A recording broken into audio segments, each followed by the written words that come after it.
As a Dutch-born Chinese, should I feel more Chinese or Dutch?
So my mother came to the Netherlands in the 70s. She's Chinese, but she came from Malaysia at that time, I think. I should actually check that. But when she came here, she didn't speak the language, of course. So she had to take a lot of Dutch lessons and everything to learn the language and to become a part of society. And after that, she was able to find a job in a Dutch factory where she worked for quite some years.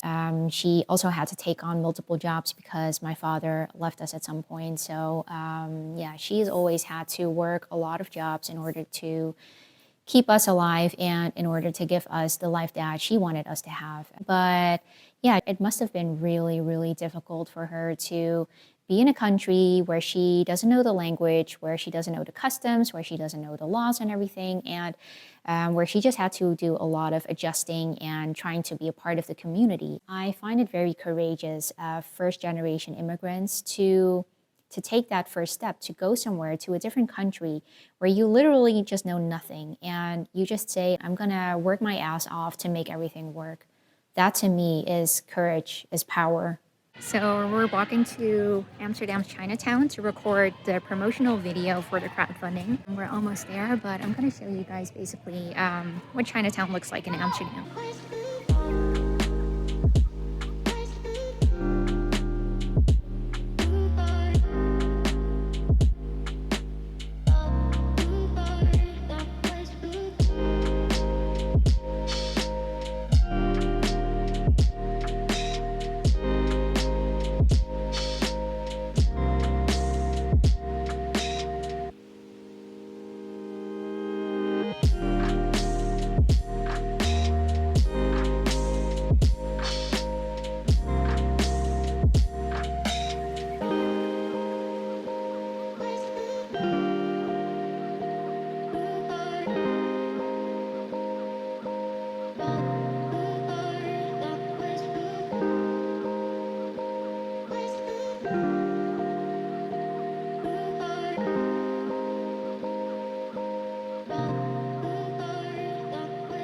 So we just filmed the promotional video for the crowdfunding and it went well.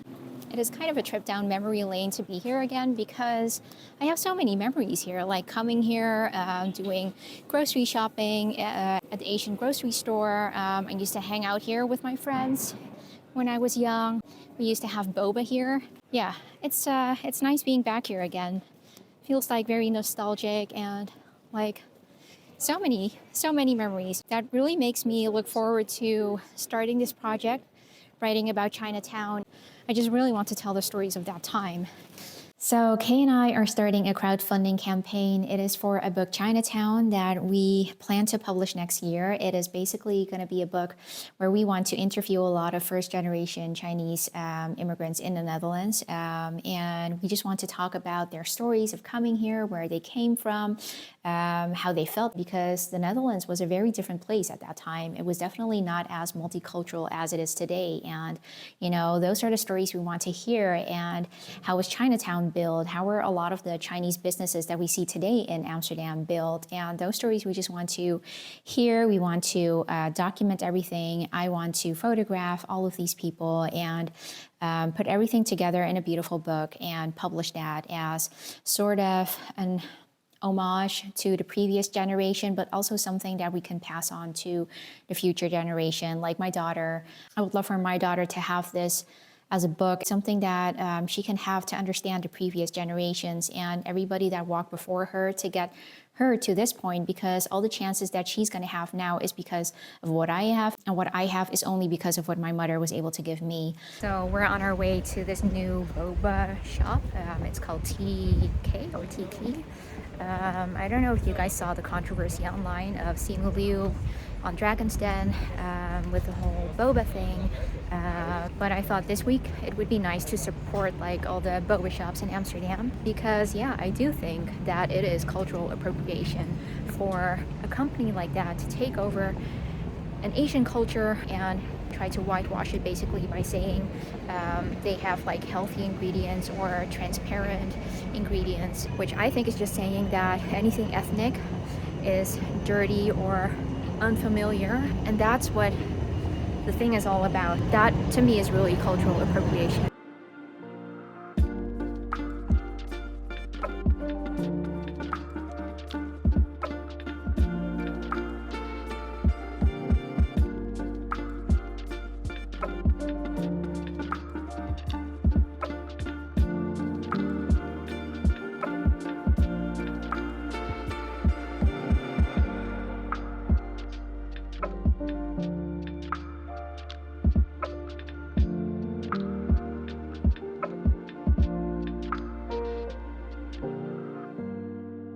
So we almost finished the text for the crowdfunding page.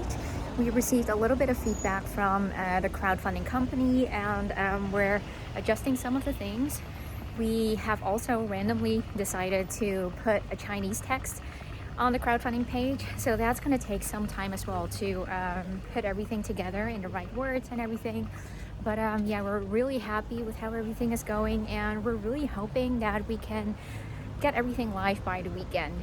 That would be my goal. So fingers crossed for that. I think for a lot of people, it's easy to assume that if you are a Dutch-born Chinese, you either feel Dutch or you feel Chinese. But I have always felt that I didn't belong to either the Chinese group or the Dutch group completely, because with the Chinese community, I just didn't speak the language that well to be able to fully be a part of it. And with the Dutch community, I felt that I was treated more Chinese, so I felt Chinese more. So I never felt like I belonged to either of the group. And on top of that, I guess because we get a lot of American culture here, like from the American movies that we're watching, American TV shows and music we're listening to and books I was reading, everything, I also felt like there was this third identity shaping up, which was a more internationally oriented identity, I guess, like more American, more British culture. So that also shaped a big part of my identity, and that is what makes Chinese diaspora, I think, all over the world very different to just Chinese people in Asia, because they did not have that shape a part of their identity. So I just always felt somewhere in between, but also not, I guess. We're about to hit publish. You want to do it together?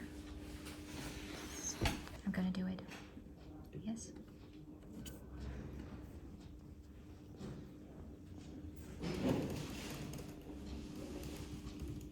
We did it!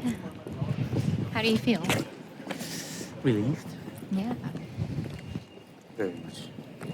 So after working a couple of weeks on this, it is finally finished. We published it. We're still waiting for the okay from the crowdfunding company.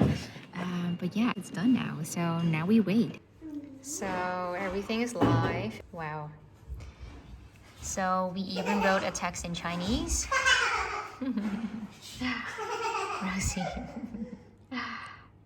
I am so proud of this project. I cannot wait to start working on it, and it's just beautiful.